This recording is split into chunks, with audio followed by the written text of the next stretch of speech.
Buenas noches, amigos. Hoy, al igual que ayer, estamos José Manuel Luna Valiente, Luis Manuel Piantini, Andrés Terrero Alcántara y un servidor. Como le prometimos ayer, íbamos a continuar con los temas, porque ayer se nos quedó en agenda económica hablar de la CDE y hablar del FMI, Luis Manuel, Andrés y José. Yo creo que nosotros tenemos que hablar del FMI primero que nada, porque a nosotros nos han hecho muchas preguntas. De hecho, a Luna Valiente, que es el que más sale en televisión de nosotros cuatro, le preguntaron en un programa que él creía del FMI, él habló, dio su opinión. Creo que este programa se merece que, como es su programa, también él dé ese tipo de opiniones.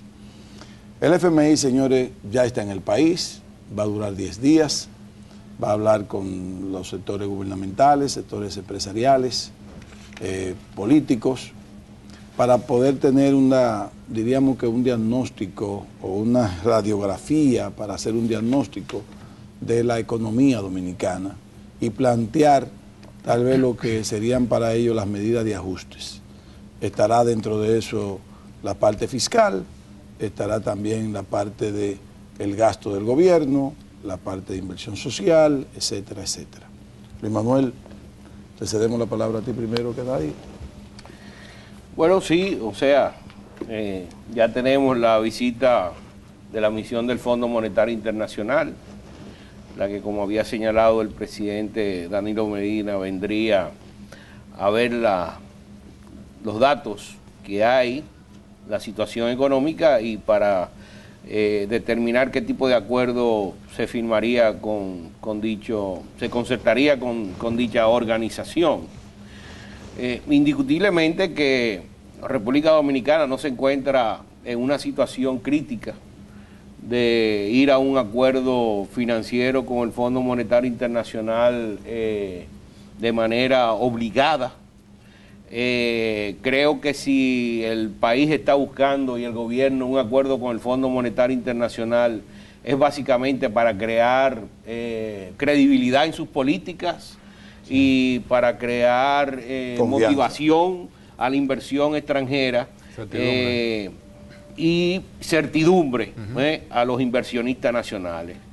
Porque la parte fiscal se reflejaría, si es un problema serio, se reflejaría en los indicadores macroeconómicos de tasa de interés, tasa de cambio, inflación, y todo eso está estable. Al contrario, la tasa de inflación se ha movido por debajo de la meta esperada.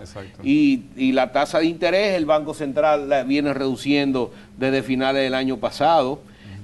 O sea, y la tasa de cambio se ha movido de acuerdo a cómo se ha ido moviendo la tasa de inflación. O sea que no hay ningún indicador a nivel macroeconómico de la economía dominicana que te diga que hay una necesidad.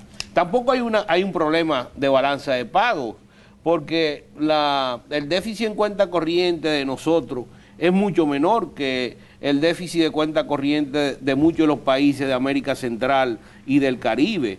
Por ejemplo, aquí hay una publicación del Fondo Monetario Internacional del mes de julio, que lo pueden buscar en la página web del fondo, en su página portada, ¿no?, sobre el comportamiento de las economías de América Latina y el Caribe, y tú ves que gran parte de estos países tienen déficit en cuenta corriente del 6.7, por ejemplo en el caso de Honduras, 16% en Nicaragua, 6% en Panamá, 10% en Belice, Barbados un 6% de déficit en cuenta corriente, la balanza de pago estamos hablando, Bahamas un 10%, Jamaica un 10.5%, y así tú ves la mayoría de las islitas, San Quis un 21%, y son países con un elevado nivel de endeudamiento. Por ejemplo, Barbados tiene un endeudamiento equivalente al 116% del Producto Interno Bruto, cuando República Dominicana, en la misma publicación,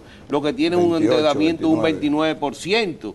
Y todas estas islas del Caribe tienen, Jamaica tiene un endeudamiento de casi un 150%. España lo tiene sobre 80%. O sea que República Dominicana realmente, de acuerdo a los indicadores macroeconómicos, no es un país enfermo de acudir al médico que se llama Fondo Monetario Internacional.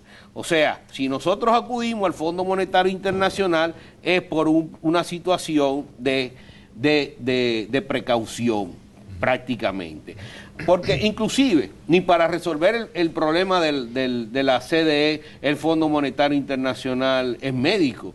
Yo recuerdo en el programa Stand-by del año 85, que el famoso 36% que se le aplicó a las exportaciones de los productos agrícolas, café, cacao, azúcar, que era temporal. Sí. Fue básicamente para financiar el déficit energético que iba a surgir como consecuencia de la devaluación del peso, ¿no? Que iba a aumentar la factura petrolera en la CDE, y para no pasar ese costo tan fuerte a la parte de residencial y industrial, pues se aplicó ese, que fue de todo, fue inclusive un impuesto, si tú puedes decir abusivo, pero no queda otra fuente de financiamiento en ese momento que no fuera ese.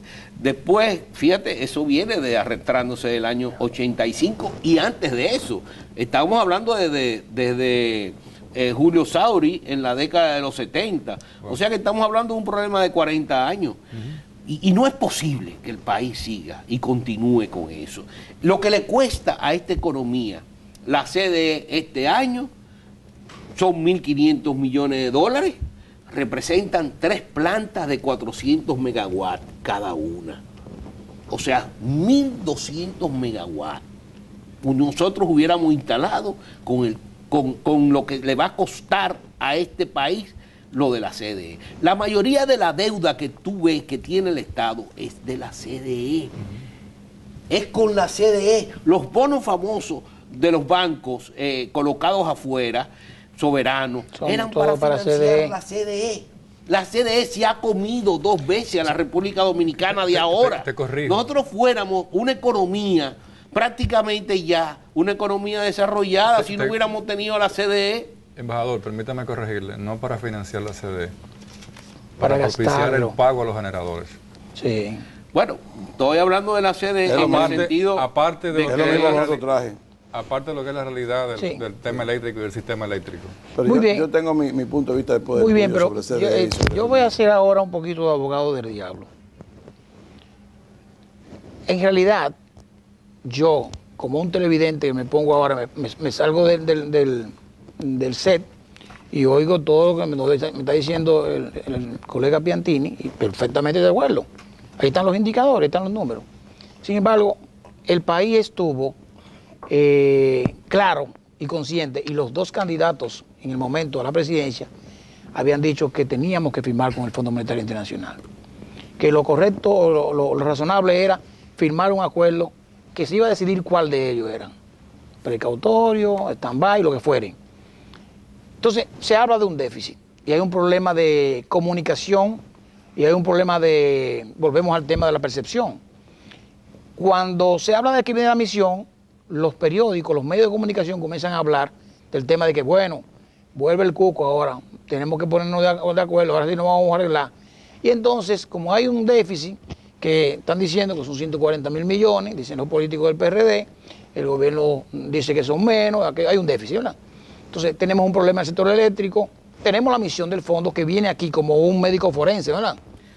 Está bien, pero ese déficit es un déficit. El déficit que se habla, yo lo entiendo, de los 70, 80 millones, ya es un déficit que pasó y que se financió. Correcto. Ahora están proyectando como si el país se va a continuar igual. Sí, o sea, como que es un déficit corriente que sigue. Va a continuar la misma política. Entonces lo multiplican por 2 y son 160. Porque el tema del déficit ahora ha pasado como una variable económica de crecimiento. O sea, aquí le calcularon un incremento vegetativo mensual, y entonces como ha crecido así, ahora va a crecer el 5% mensual, y lo llevan haciendo 40%. Claro, porque fíjate, puse el debate para aclararlo, ¿verdad? Por ese gasto del sector público, aquí la economía se hubiera caído. Exacto. Porque el crédito al sector privado se cayó, contado, y que los intereses están reduciéndose desde el año pasado. Bien, amigos, continuamos en el próximo programa. Vamos para una pausa comercial en el próximo segmento.